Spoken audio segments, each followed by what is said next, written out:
exemplo, neste momento há muito medo do que está pela frente, da eventual crise, de como é que será a nossa realidade depois disto. E isso é o medo do desconhecido. Quais são as estratégias para podermos lidar com esse medo? Olá, meu nome é Nádia, eu sou reprogramadora mental. O Detox Mental é um projeto que eu criei para expandir a consciência. É esse o segredo da felicidade. Podes saber mais no site da secrettobehappy.com. Espero lá por ti. Bem-vindos a mais um Detox Mental. Hoje sobre o medo. O que é o medo? Estava aqui a começar a falar, falei do medo e da vergonha, e o medo, na verdade, se pensarmos, é uma antecipação da dor. O medo é só uma antecipação da dor ou do sofrimento. Porque porquê que eu digo que é uma antecipação? Porque se de facto eu estiver neste momento a viver a situação de que eu tenho medo, eu não estou com medo de a viver, eu estou a vivê-la. Eu estou com sofrimento, eu estou com dor, alguma coisa me está a acontecer. E por isso é que o medo está muito relacionado com a ansiedade e está muito relacionado com a preocupação, a pré-ocupação. Nós preocupamos-nos com aquilo que ainda não aconteceu. E portanto é na verdade uma antecipação do futuro, uma antecipação de alguma coisa que nós não queremos ou alguma coisa que nós desconhecemos. E portanto o medo é uma emoção que se ocupa de algo que não existe, na verdade, que não existe no momento. Claro que o medo ocupa-se o objeto do medo é um perigo, é qualquer coisa que nós antecipamos que pode causar algum dano, que nos pode magoar, que nos pode fazer sofrer, que nos pode causar dor, que nos pode matar, em último caso. O objeto do medo nunca existe. Se formos pensar nisto em termos filosóficos, o objeto do medo nunca existe, porque a partir do momento em que existe, eu deixei de ter medo, eu estou a viver aquilo. Na minha vida, eu sofri por inúmeros males, a maior parte deles nunca aconteceu. Eu vou começar pela sua utilidade. Porquê? Porque eu comecei por explicar que o objeto do medo não existe. Então, para que é que ele serve, não é? Qual é a sua utilidade? Sem o medo, nenhum de nós estava cá para contar a história. O medo a utilidade do medo é a nossa própria sobrevivência. A sobrevivência quer enquanto espécie, quer enquanto indivíduos. Sem o medo, nós saltávamos de um carro em andamento, nós saltávamos de um precipício, nós entrávamos na jaula dos leões. E, portanto, de facto, o medo ele é útil. O medo, a utilidade do medo e a existência do medo deve-se à nossa própria sobrevivência. Em termos biológicos, para entendermos aqui o funcionamento do cérebro, muito rapidamente, sem entrarmos aqui em coisas muito técnicas, mas o medo, a emoção do medo, ela surge de uma mistura do nosso cérebro mais primitivo, também chamado cérebro reptiliano. Porquê é que se chama reptiliano? Porque, de facto, é uma parte do cérebro tão primitiva que ela é comum também aos répteis. Portanto, o medo surge de uma mistura entre o cérebro reptiliano e o sistema límbico, que é aqui uma fase intermédia que já por exemplo, os mamíferos também têm. Que o sistema límbico é responsável pelas emoções. Então, o medo surge desta necessidade de sobrevivência e, portanto, de um instinto. O cérebro reptiliano funciona, é responsável apenas pelos instintos e a sobrevivência vem daí. E depois, a emoção em si, o que despoleta em termos emocionais e esta memória emocional que nos despoleta medo daí para a frente, está ligada ao sistema límbico. As amígdalas, nós temos duas amígdalas, não são estas. Nós temos no cérebro também duas pequenas amêndoazinhas que são as amígdalas e que são elas então as responsáveis pelo medo neste tal sistema límbico que é o sistema das emoções, da memória emocional. A parte reptiliana, portanto, a parte mais primitiva do nosso cérebro, a tal parte responsável pela nossa sobrevivência, este sistema, este tal cérebro reptiliano, liberta aqueles neurotransmissores que eu gosto de falar, hormonas, não é sinónimo, mas podemos entender como sinónimo, o cortisol e a adrenalina, que são responsáveis pela chamada luta ou fuga. Eu tenho que imediatamente, instintivamente, saber se há um perigo E se houver um perigo, eu tenho que imediatamente tomar uma decisão instintiva de lutar contra esse perigo ou fugir desse perigo. Estas hormonas, as hormonas chamadas hormonas do stress, que são as hormonas da luta e fuga, o cortisol e a adrenalina, são as hormonas responsáveis por este instinto, por me fazer agir, pelo meu estado de alerta ao perigo. Qual é que é o problema na nossa sociedade? É que nós não temos necessariamente leões aí à solta, tendencialmente não estamos em perigo de vida cada vez que saímos à rua e, portanto, estas hormonas, esta hormona da luta e fuga não são tão necessárias assim. O problema é que como nós vivemos no futuro, na tal antecipação de situações, ao invés de vivermos no aqui e agora, como eu estou sempre a dizer para fazermos esse trabalho, o nosso cérebro está constantemente à procura de perigo. E está constantemente a dar informação aos tais neurotransmissores, o cortisol e a adrenalina, para serem libertados. E isto faz com que nós estejamos constantemente em stress, com ansiedade. Mas eu não vou entrar muito por aqui porque eu também tenho toda uma live sobre ansiedade, foi das primeiras e, portanto, um detox sobre ansiedade.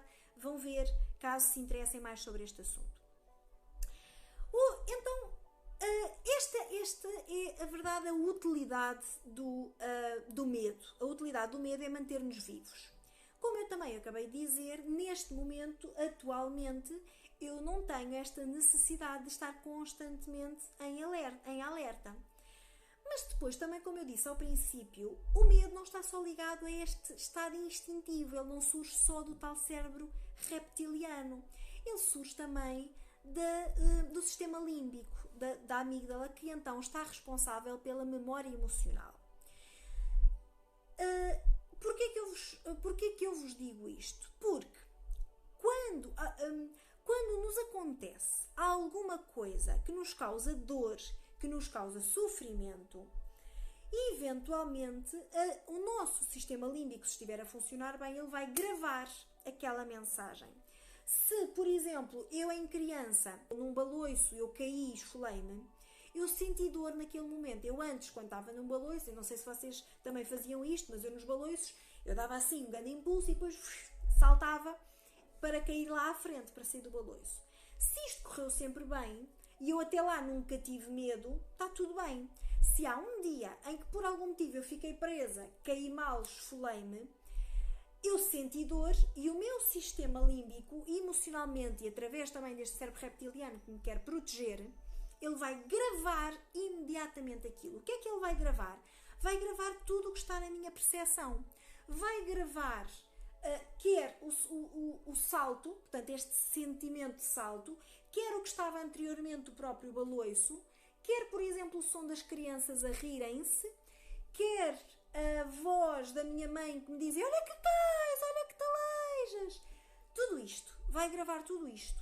Se houvesse, imaginem que há um placar de uma publicidade à minha frente do Jardim Zoológico e está lá um elefante nesse placar, se eu olho para esse placar no momento em que eu me aleijo, ou no momento imediatamente antes ou no momento imediatamente depois, o meu sistema límbico, a tal minha memória emocional, vai associar, reparem, não está relacionado, mas ela associa, porque é a minha percepção, a minha dor de ter esfolado o joelho àquela imagem, aos sons que estão à minha volta.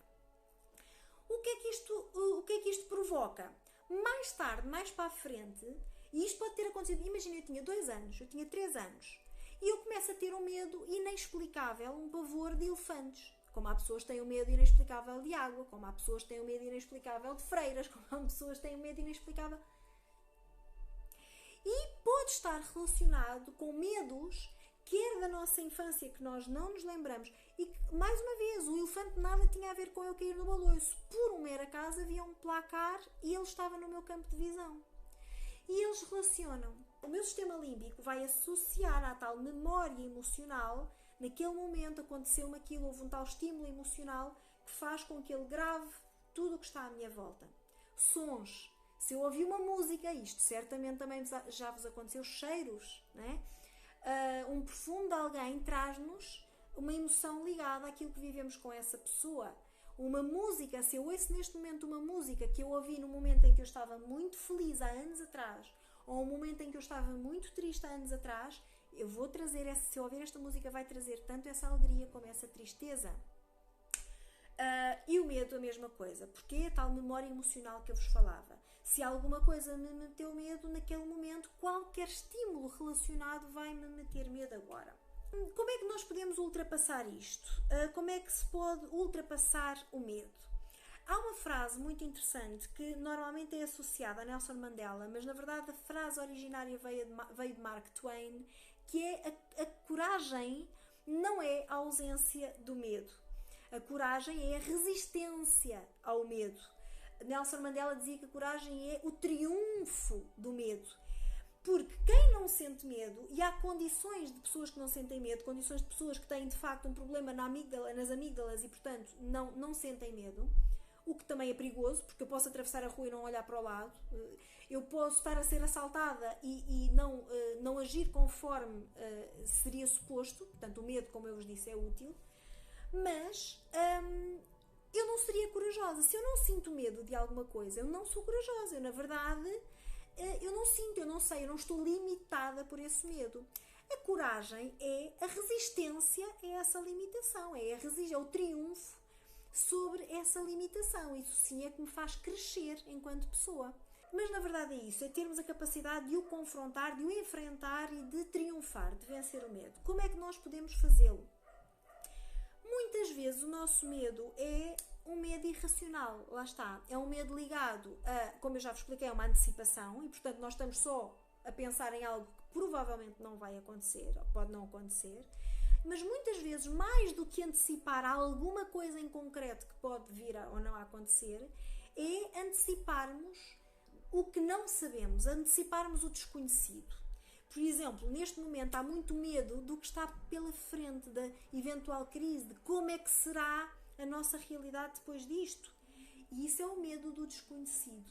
Esse medo é um medo mais difícil de lidar. Quais são as estratégias para podermos lidar com esse medo? Estratégias genéricas, já sabem, porque eu não... como já vos expliquei, estratégias pessoais de cada pessoa, dos seus próprios bloqueios, só se conseguem resolver mano a mano, um a um. Mas estratégias gerais, podemos fazê-lo através de perguntas diretas, normalmente fazê-lo de uma forma escrita.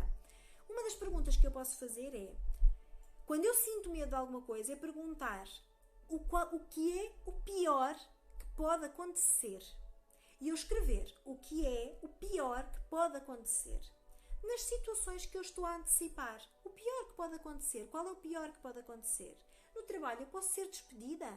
Ok, eu já fiz outras coisas, eu sei fazer outras coisas, eu tenho outra oportunidade, eu sou capaz, eu sou competente e eu crio soluções. No amor, o que é o pior que pode acontecer? A minha relação pode terminar, eu escrever exatamente o pior que pode acontecer. Quando eu faço, eu deixo de viver na incerteza. Também é importante, e para nós não focarmos só no pior que pode acontecer, é importante depois fazer a outra lista. Se isto acontecer, o que é que eu ganho com isto? Ok? Então fazer 2 cenários. Também é muito importante fazer 2 cenários. O que é o pior que pode acontecer no cenário A e o pior que pode acontecer no cenário B. Depois no cenário A, o que é que eu ganho com este cenário vir a verificar-se? No cenário B, o que é que eu ganho com o cenário B vir a verificar-se? Quando eu faço este tipo de exercício, eu compreendo, eu racionalizo, eu tiro toda aquela antecipação da zona emocional do cérebro, portanto do meu sistema límbico, e eu trago toda essa antecipação para o neocórtex, que é o cérebro racional, que é esse que nos distingue dos animais, ok? Dos outros animais. E, portanto, a melhor estratégia para eu vencer o medo, para eu triunfar sobre o medo, é retirar o medo do meu sistema límbico, sobretudo do meu cérebro reptiliano, e trazê-lo para o neocórtex. Como é que eu o faço? A fazer perguntas racionais, a pôr, como se fosse a pôr os pontos nos is, as cartas na mesa. Muito bem, vamos lidar com isto. O que é o pior que pode acontecer? O que é que eu tenho a ganhar com isto? O que é que eu tenho a perder com isto? E quando eu vou lidar com isso, aquilo deixa de ser um medo irracional, deixa de ser só a incerteza que normalmente é o que nos causa mais medo, e passamos a lidar com soluções e não com eventuais problemas que o nosso cérebro reptiliano ou o nosso sistema límbico estejam a inventar. Ok? Era esta a estratégia. Por hoje é isto. Amanhã teremos mais uma sombra. Não percam o próximo detox, porque nós também não.